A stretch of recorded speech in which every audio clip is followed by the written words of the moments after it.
ஆண்டவராக இயேசு கிறிஸ்துவின் நாமத்தில் என் அன்பின் வாழ்த்துக்கள். இந்த காலை வேளையில் உங்களை சந்திப்பதில் மகிழ்ச்சி அடைகிறேன். இன்றைக்கு நம்முடைய தியானத்திற்காக நாம் தெரிந்து கொள்கிற வேத வசனம் மத்தேயு எழுதின சுவிசேஷம் 26ஆம் அதிகாரம் 41ஆம் திருவசனம். நீங்கள் சோதனைக்குட்படாதபடிக்கு விழித்திருந்து ஜெபம் பண்ணுங்கள். ஆவி உற்சாகம் உள்ளதுதான், மாம்சமோ பலவீனம் உள்ளது என்றார். நீங்கள் சோதனைக்குட்படாதபடி விழித்திருந்து ஜெபம் பண்ணுங்கள். ஆவியோ உற்சாகம் உள்ளதுதான், மாம்சமோ பலவீனம் உள்ளது. நம்முடைய ஆண்டவராகிய கர்த்தர் நமக்கு ஒரு காரியத்தை சொல்லிக் கொடுக்கிறார். அது என்ன காரியம்? நீங்கள் சோதனைக்கு உட்படாதபடி. நம்முடைய வாழ்வில் அநேக சோதனைகள் உண்டு. நாம் ஜெபிக்கும் பொழுது அந்த சோதனைகளுக்கு, தீமைகளுக்கு கர்த்தர் நம்மை விலக்கி பாதுகாக்கிறார். இது 100% உண்மையான காரியம். இயேசு தம்முடைய சீஷர்களிடத்துல சொல்லும் பொழுது சொல்லுகிறார். அதாவது 46ஆம் அதிகாரம் முதல் 4-5 வசனங்களை வாசிக்கும் பொழுது, மனுஷகுமாரன் பஸ்காவின் நாளிலே அவர் ஒப்பு கொடுக்கப்படுவார், பாவிகளுடைய கரத்தில் அவர் ஒப்பு கொடுக்கப்படுவார் என்று சொல்லி அவர் சொன்ன பின்பு அவர் இந்த லாஸ்ட் சப்பர் என்று சொல்லுகிற கடைசி திருவிருந்து நற்கருணை ஆராதனை முடித்து விட்டு அவர் கெத்செமனேல போய் ஜெபிக்க போகிறார். தம்முடைய சீஷர்களோடு தான் போகிறார். 11 பேர், 12வது ஒருவன், அவன் தான் அவரை காட்டி கொடுப்பதற்காக ஆட்களை கூட்டி வருவதற்கு போய்விட்டார். இந்த 11 சீஷர்களோடு போகிற இயேசு அங்கே he made a separation between the disciples. அங்கே ஒரு வேறுபாட்டை, ஒரு பிரிவை ஆண்டவர் இருக்க சொல்லிவிட்டு இன்னொரு பிரிவை மாத்திரம் அவர் கூட்டிக் கொண்டு போகிறார். என்னோடு கூட ஜெபிக்க வாருங்கள். அதுல பேதுரு இருக்கிறார், யோவான் இருக்கிறார், யாக்கோபு இருக்கிறார். இந்த 3 பேரையும் அழைத்து கொண்டு அவர் போய்விட்டு கல்லெறிகிற தூரத்தில் அவர்களை உட்கார செய்து, நீங்கள் ஜெபித்துக் கொண்டிருங்கள், நானும் போய் ஜெபிக்க போகிறேன். அவர் இருட்டோடு அதிகாலையில எழும்பி ஜெபிக்க அவர் தனியே போய் ஒரு இடத்துல இருந்து ஜெபம் பண்ணுவார். அதே போல அவர் ஒரு தனியே போய் ஜெபிப்பதற்கு அவர் போய்விட்டார். இங்கே சீஷர்களை வந்து பார்க்கும் பொழுது அவர்கள் சோதனைக்குட்பட்டு தூங்கிக் கொண்டிருந்தார்கள். நம்முடைய தேவனாகிய கர்த்தர் அவர்களிடத்தில் ஒரு காரியத்தை சொல்லுகிறார். என்ன சொல்லுகிறார்? நீங்கள் சோதனைக்குட்படாதபடி 1 மணி நேரமாகிலும் விழித்திருந்து ஜெபிக்க கூடாதா? சோதனைக்காரன் உங்களை சோதனைக்குட்படுத்த நினைக்கிறான். சோதனைக்காரன் உங்களை சோதனைக்குட்படுத்தும்படி காரியங்களை நடப்பிக்கிறான். ஆனால் நீங்கள் 1 மணி நேரம் விழித்திருந்து ஜெபிக்க கூடாதா? நாம் சில வேளைகளில் பல வேளைகளில் நாம் நம்முடைய வேலைக்கென்றால் நாம் ஆயத்தப்பட்டு ஓடுகிறோம், உழைக்கிறோம், ஆடுகிறோம், பாடுகிறோம், இதெல்லாம் செய்கிறோம். ஆனால் கர்த்தருடைய வேலை என்றால் உடனே நாம் அதற்கு பல நொண்டி சாக்குகளை சொல்லுகிறோம். We are not listening to our God's word. We are not obeying our God's word. We are just simply neglect our God's word. We are doing our work. அப்ப சோதனை வருமா? வரும். ஒரு சமயம் ஒரு பையனை அவன் சபைக்குள்ள வாலிபர் கூட்டத்துக்கு அவன் வருவான். அப்ப அவன் சொன்னான், நான் கிட்டார் வாசிப்பேன் அப்படின்னா. சரி தம்பி, நீங்க வாலிபர் கூட்டத்துல நீங்க உங்க கிட்டார் எடுத்துட்டு வந்து ஒரு பாட்டு பாடி வாசிங்க. அவன் என்ன பாட்டு பாடுவான்றதுலாம் எனக்கு தெரியாது. நீங்க நல்லா ஆண்டவர் நல்லா ஆராதிக்கிறான், கர்த்தரை துதிக்கிறான், நம்ம ஆண்டவர் பாட்டை பாடுவான்னு நினைச்சா அவன் உடனே ஒரு சினிமா பாட்டை எடுக்கிறான். நான் சொன்னேன், இது இல்லை தம்பி, ஆண்டவர் பாட்டை பாடணும், கர்த்தர் நமக்கு செய்த நன்மைகளை நினைச்சு பாட்டு பாடணும். ஓகே ஓகே ஓகே ஓகே அப்படின்ட்டு அவன் பாட்டு பாடினால அவங்க அப்பா பின்னாடி உட்காந்துருந்தான். அவன் சரியான சூனியக்காரன். அவங்க அப்பா சொல்லிட்டான், இனி அடுத்த வாட்டிலேருந்து யூத் மீட்டிங் போகாத, அப்படியே போனாலும் நீ கிட்டார் எடுத்துட்டு போகாத. சரி, கிட்டார் எடுத்துட்டு போகல. ஏன்னா அவங்க நம்ம கிட்டாரெல்லாம் நீ அங்கே வாசி, அது வேஸ்ட் ஆகிக்கிற. எங்கே வாசி வேஸ்ட் ஆகிக்கிற? சர்ச்சில் வாசி வேஸ்ட் ஆகிக்கிற. சரி, இவன் என்ன பண்ணா அப்படின்னா, சர்ச்சுக்கு வரல, ஒரு 2 வாரம் வரல. அப்போ நான் கேட்டேன், என்ன தம்பி சர்ச்சு பக்கம் ஆளை காணவில்லை அப்படின்னா, busy pastor uncle, pastor uncle பயங்கர பிஸி எனக்கு அப்படின்னா. ஓ, வேலை செய்கிறானே பிஸியாக இருப்பான். நான் நினச்சா இன்னொரு கம்பெனி, அதாவது இன்னொரு சிஇஓ, ஒரு கம்பெனியோடைய சிஇஓ அவங்க சர்ச்சுக்கு வராங்க. வந்துட்டு நம்ம சர்ச்சில் ஒரு தம்பி இருக்கானாமே, இந்த பேர் கொண்டவன் இருக்கானாமே, என்னை பார்த்து பேசுனா, பாஸ்டர் அந்த தம்பி நம்ம சர்ச்சுக்கு தான் வர்றானா? ஆமாம்மா, சொல்லுமா, என்ன பிரச்சனை? நாங்கள் ஒரு கான்சர்ட்டுக்கு போயிருந்தோம். ஒரு பெரிய தொழிலதிபர்கள் எல்லாரும் சேர்ந்து ஒரு ஒரு பெரிய கூட்டமைப்பு அது. அதில் நான் பேசணும், நான் ஒரு ஸ்பீச் கொடுக்கணும். அந்த மாதிரி ஒரு 3 பேர் ஸ்பீச் கொடுத்தாங்க. நானும் போய் அங்கே ஸ்பீச் கொடுத்தேன். அப்போ நான் போயிருந்தப்ப இந்த பையன் அங்கே கிட்டார் வாசி பாட்டு பாடிட்டு இருந்தான். அது எல்லாம் சினிமா பாட்டு தான் பாஸ்டர், ஆனால் பாட்டு பாடிட்டு இருந்தான். அப்போ வேர்ல்டு பீப்புள் அப்படி தான் இருப்பாங்க. அது ஒன்றும் அது அந்த மாதிரி அவங்க போய் அந்த கான்சர்ட் பண்ணுறான், அவன் அங்கே பாட்டு பாடிட்டு இருக்கான் பாஸ்டர். அப்போ சொன்னால், இந்த மாதிரி நான் உங்கள் சர்ச்சுக்கு தான், நம்ம சர்ச்சு தான், நீங்கள் வரலையா அப்படின்னு என்ன கேட்டால், அவன் வந்தானா பாஸ்டர்னு கேட்டுச்சிருந்தாமா. நான் சொன்னேன், ஏமா அவன் 2 வாரம் வரவே இல்லை சர்ச்சுக்கு. கேட்டால் பயங்கர பிஸின்னா. ஆமாம், அவன் அந்த பாட்டெல்லாம் ப்ராக்டிஸ் பண்ணுறதுக்காக அவர் சர்ச்சுக்கு வராமல் ப்ராக்டிஸ் பண்ணியிருக்காரு. பாருங்க, ஒன்றை பாருங்க, ஒரு ஆராதனைக்கு வர முடியல, ஒரு ஜெபம் பண்ண முடியல. அவன் கிட்டார் எடுத்துகிட்டு ஒரு வாலிபர் கூட்டத்தில் வாசித்தா கிட்டார் வீணாக போயிடும். ஆனால் அவன் அதை கொண்டு போய் ஒரு குடிச்சிட்டு கூத்தடிக்கிற இடத்துல அந்த கான்சர்ட்டில் போய் வாசித்தா அது ஒன்றும் ஆகாது. அவங்க அப்போ சூனியக்கார அப்போ சொல்லி கொடுக்குறான். பிள்ளைகளை நல்வழிவு நடத்த தெரியல. சில தகப்பன்மார், தாய்மார்கள் இப்படி தான் இருக்கிறாங்க. பிள்ளை ஜோம் பண்ணிச்சா அது சினிமா போட்டு கேட்டுட்டு இருக்கோம், அது ஆடிட்டு இருக்கோம், யாரோடையாவது பேசிட்டு இருக்கோம். அதெல்லாம் பெரிய பிரச்சனை கிடையாது. அவன் 1 மணி நேரம் ஜோம் பண்ண போகிறேன் அப்படின்னு சொல்லி ஜோம் பண்ணிட்டா, உடனே நம்மகிட்ட பாஸ்டர் என் பையன் ரொம்ப கெட்டுட்டான். என்ன சிஸ்டர், என்னாச்சு, என்ன பிரச்சனை? ஏதாவது தண்ணி அடிக்கிறானா, வேற ஏதாவது பிரச்சனை இருக்கா? அதெல்லாம் இருந்தால் தான் நமக்கு பிரச்சனை இல்லையா? அப்புறம் வேற ஜோம் பண்ணுறான் பாஸ்டர், இதில் நம்ம என்ன பண்ணுறது? ஒரு 1/2 மணி நேரம் 10 நிமிஷம் ஜோம் பண்ணிட்டானா அவங்க வீட்டில் அவ்வளோ பெரிய அவன் என்னமோ பாவம் செஞ்சிட்ட மாதிரி. ஆனால் சர்ச்சுக்கு வரும்போது பாருங்க, ரொம்ப பக்தி பரவசம் மாதிரி வருங்க. ஆண்டவர் சொல்ற சோதனைக்கு நீ உட்படாதபடி. என்ன நடந்ததுன்னு கேளுங்க. அவனுக்கு பிளட் கேன்சர். ஆண்டவர் அவனை குணமாக்கினான். இன்ஜினியரிங், அவன் படிப்புக்கெல்லாம் இன்ஜினியரிங் கிடைக்காது.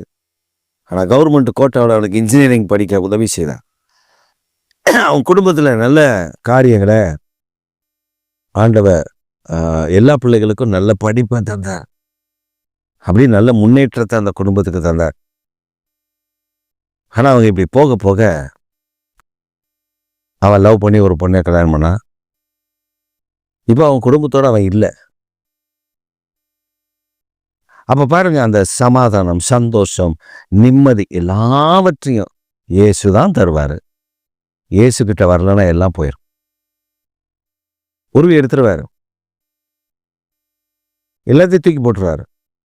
1 மணி நேரம் நீ ஆராதிக்க முடியல, 1 மணி நேரம் நீ ஜெபிக்க முடியலன்னா உன் வாழ்க்கையில சோதனை வரும். அந்த சோதனையை தப்பிக்க உன்னால முடியாது. அதனால்தான் இயேசு சொன்னார், 1 மணி நேரமாகலும் விழித்திருந்து ஜெபம் பண்ணுங்கள். நம்ம ஜெபிக்கணும். மாம்சம் பலவீனம் உள்ளதுதான், ஆவியும் உற்சாகம் உள்ளது.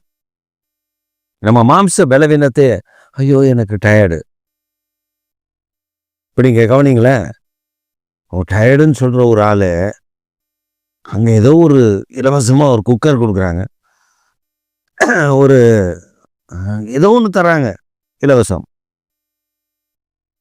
நம்ம ஆள்கிட்ட சொல்லுங்க, பயங்கர டயர்டானது அப்படின்னு சொல்கிற ஆள்கிட்ட சொல்லுங்க, இப்போ வரமா நான் போய் அதை பார்த்துட்டு, இந்த அம்மா சொல்லும், நான் போய் அதை பார்த்துட்டு வாங்கிட்டு வந்துடுறாங்க கையோட. ஒரு இலவசத்துக்கு ஓடுற அந்த காரியம் ஜீவனுள்ள தேவனை தேடுவதற்கு இல்லை. அதான் வருத்தம், அதான் வேதனை, அதான் கண்ணீர். பேதுருக்கிட்ட அது இருந்துச்சுங்க. தூக்கிட்டான். இயேசு 2வது முறை வந்து சொல்றாரு, அப்பயும் தூக்கிட்டான். 3வது முறை சொல்றாரு, வாங்க இன்னும் படுத்து தூங்குடா தம்பிலா, மனுஷகுமாரன் பாவிகளுடைய கரத்துல ஒப்பு கொடுக்கப்பட போகிற, இப்ப நீங்க நிம்மதியா தூங்குங்க. அப்புறமா கண்ணை தொடச்சிட்டு ஏஞ்சி உட்கார்றான். இயேசுவோட நடந்தவனுக்கே இந்த நிலைமை. ஏன்னா இவர் போனாதான் அவங்களுக்கு பரிசுத்த ஆவியானவரை கொடுக்க முடியும். நீங்க அதுக்கப்புறம் அப்போஸ்தலர் நடவடிக்கை வாங்க. அப்போஸ்தலர் நடவடிக்கையில ஆண்டவர் ஆவியானவர் தம்முடைய சீசர்கள் 120 பேர் ஊற்றப்பட்டார். இவங்க ஆவியில நிரம்பி எல்லா இடத்துலையும் ஜெபிக்கிறாங்க. ஆவியானோட துணையோடு நிறைய வேலை பார்க்குறாங்க.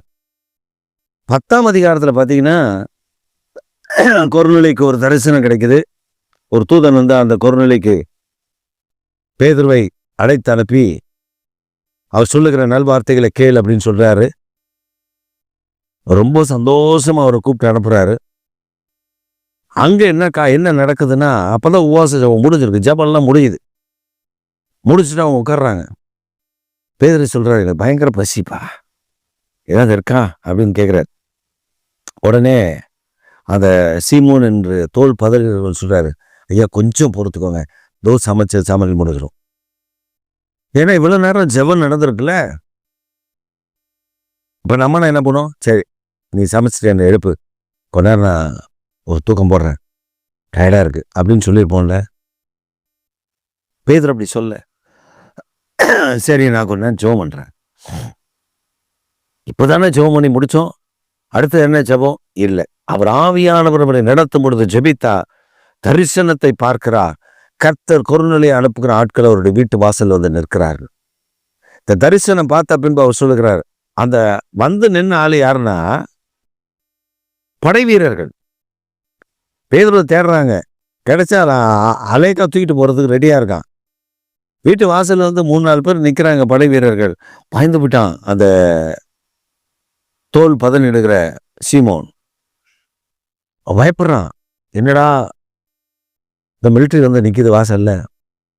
பேதுரு சொல்ற, அனுப்புவா, உள்ள அனுப்பிவிடு, நம்மளை தெரிதான் வந்திருக்கான், நல்லவன் தான், வரல எவனை கெட்டவன்ல, நல்லவன் தான், அனுப்பு.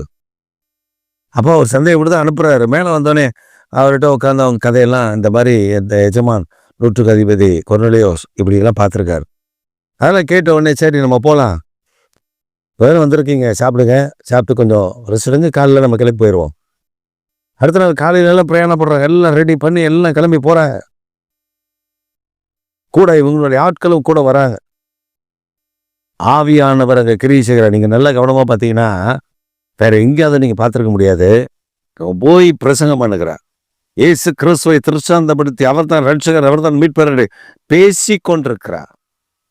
When Peter preached the word of God, immediately the Holy Spirit filled every person who are all attend that meeting, that prayer. யாரெல்லாம் அந்த கூட்டத்தில் அந்த ஜெபத்தில் கலந்து கொண்டார்களோ அவ்வளவு பேர் மேலே பரிசுத்த ஆவியானவர் இறங்கினார். பேசித்தார்கள். பேச பேச ஆவியானவர் இறங்கிட்டார்.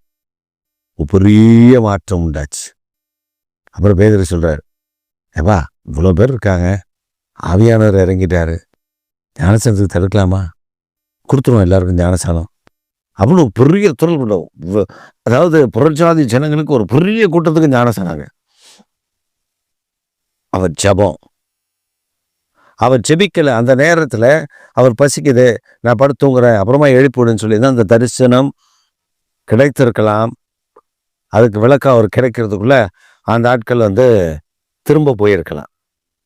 கத்தப்பாருங்க, ஜெபிக்கும் பொழுது சோதனை வராதபடி பாதுகாக்கிறார். நம்ம ஆவியில நிரம்பி ஜெபிக்கணும். பரிசுத்த ஆவியானவரோட துணை, ஆவியானவருடைய துணையோடு ஜெபிக்கணும். இந்த ஜெபம் வல்லமை உள்ளது, தேசத்தை அசைக்கும்.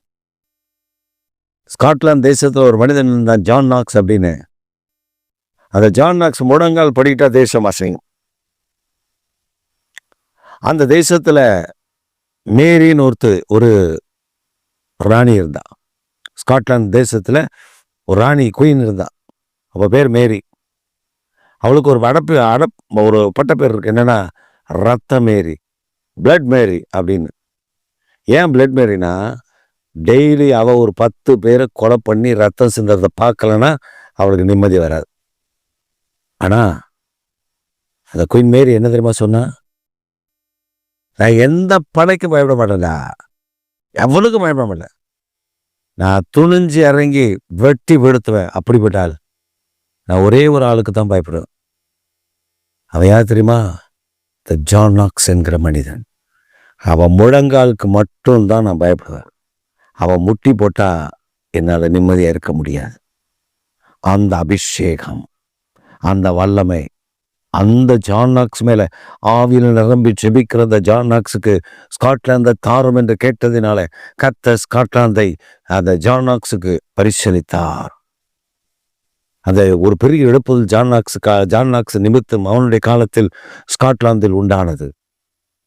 இன்றைக்கும் அந்த ஸ்காட்லாந்து தேசம் இங்கிலாந்து தேசத்தோடு இணைந்திருக்கும். இங்கிலாந்து ராணி தான் அதுக்கும் ராணி. இப்பொழுது இருக்கிற இங்கிலாந்து ராஜா சார்லஸ் தான் அதுக்கும் கிங். யோசிச்சு பாருங்க, 1 மணி நேரம் விடுத்திருந்தா சோதனைக்கு தப்பிக்கலாம். இல்லைன்னா எல்லா சோதனைக்கும் சிக்கி தவிக்கணும். இந்த காலை வேளையில ஆண்டவர்கிட்ட சொல்லுங்க, ஆண்டவரே செபிக்காத பாவத்தை எனக்கு மன்னிங்க, 1 மணி நேரம் விழித்திருந்து செபிக்க எனக்கு கிருபைதாங்க. நீங்க ஒப்பு கொடுத்து ஜெபம் பண்ணி பாருங்க, அதிசயங்களை காண்பீர்கள். ஆமென்.